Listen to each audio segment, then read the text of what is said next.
La Sacra Bibbia in siciliano. Prima Licia ali Corinte, capitolo 5, versetti 1 e 2.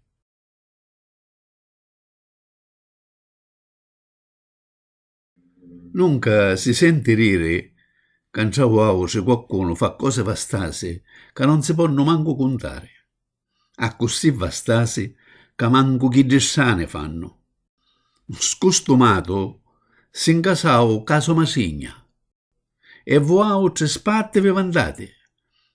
Invece uno che fa ste cose non l'ha visto a pigliare apparati e gettarlo fuori.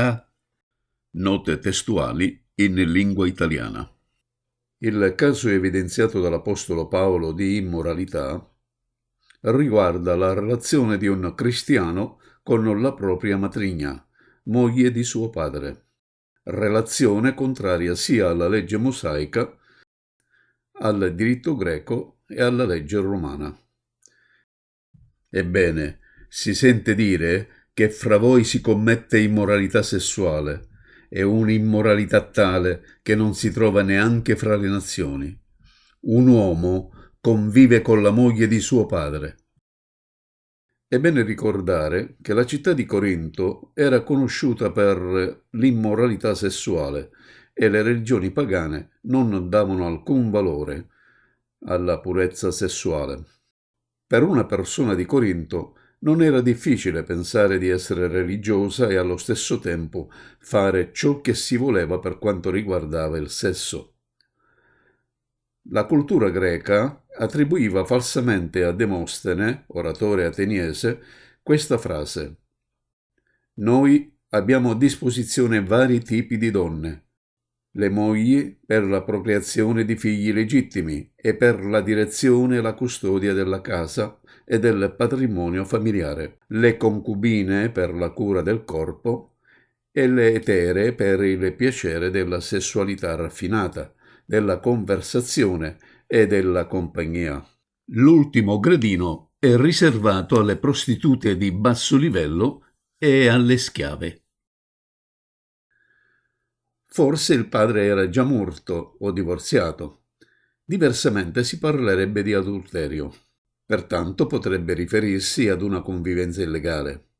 È da supporre che la donna fosse una pagana, poiché l'apostolo non si occupa di lei, non la chiama in causa. Non doveva essere un rapporto sessuale occasionale, piuttosto un matrimonio contratto contro le stesse consuetudini greche.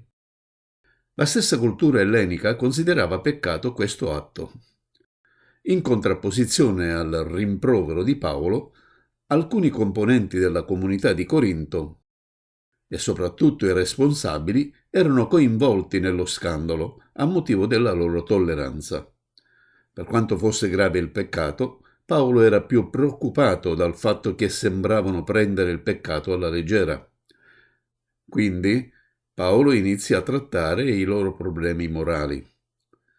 E voi ne andate orgogliosi?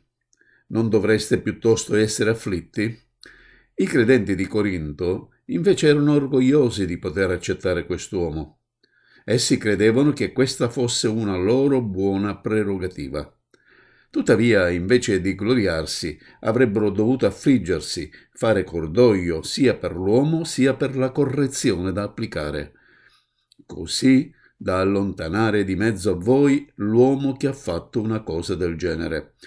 Paolo quindi aveva trovato la soluzione al problema: allontanare quest'uomo non pentito allo scopo di proteggere la comunità. Come si può permettere che accada una cosa del genere?